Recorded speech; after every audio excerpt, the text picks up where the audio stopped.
নাহমাদুহু ওয়া নুসাল্লি আলা রাসূলিহিল কারীম, আম্মা বাদ। সম্মানিত হাজিরিন, আসসালামু আলাইকুম। চলছে রমজান মাস। এই রমজান মাসের রোজাকে আল্লাহ তাআলা প্রত্যেক মুমিন নরনারীর উপর ফরজ করে দিয়েছেন।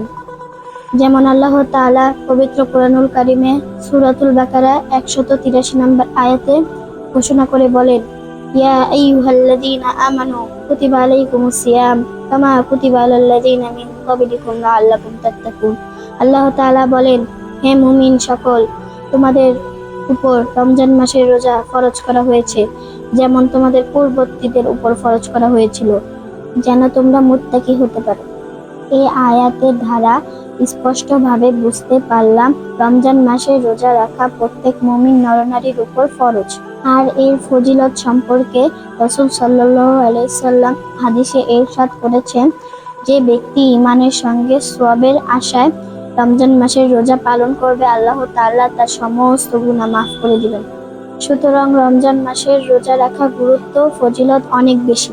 অতএব আমরা সকলে রমজান মাসে 30টা রোজা রাখবো ইনশাআল্লাহ। আল্লাহ আমাদের সকলকে তৌফিক দান করুক। সকলেই বলি আমিন।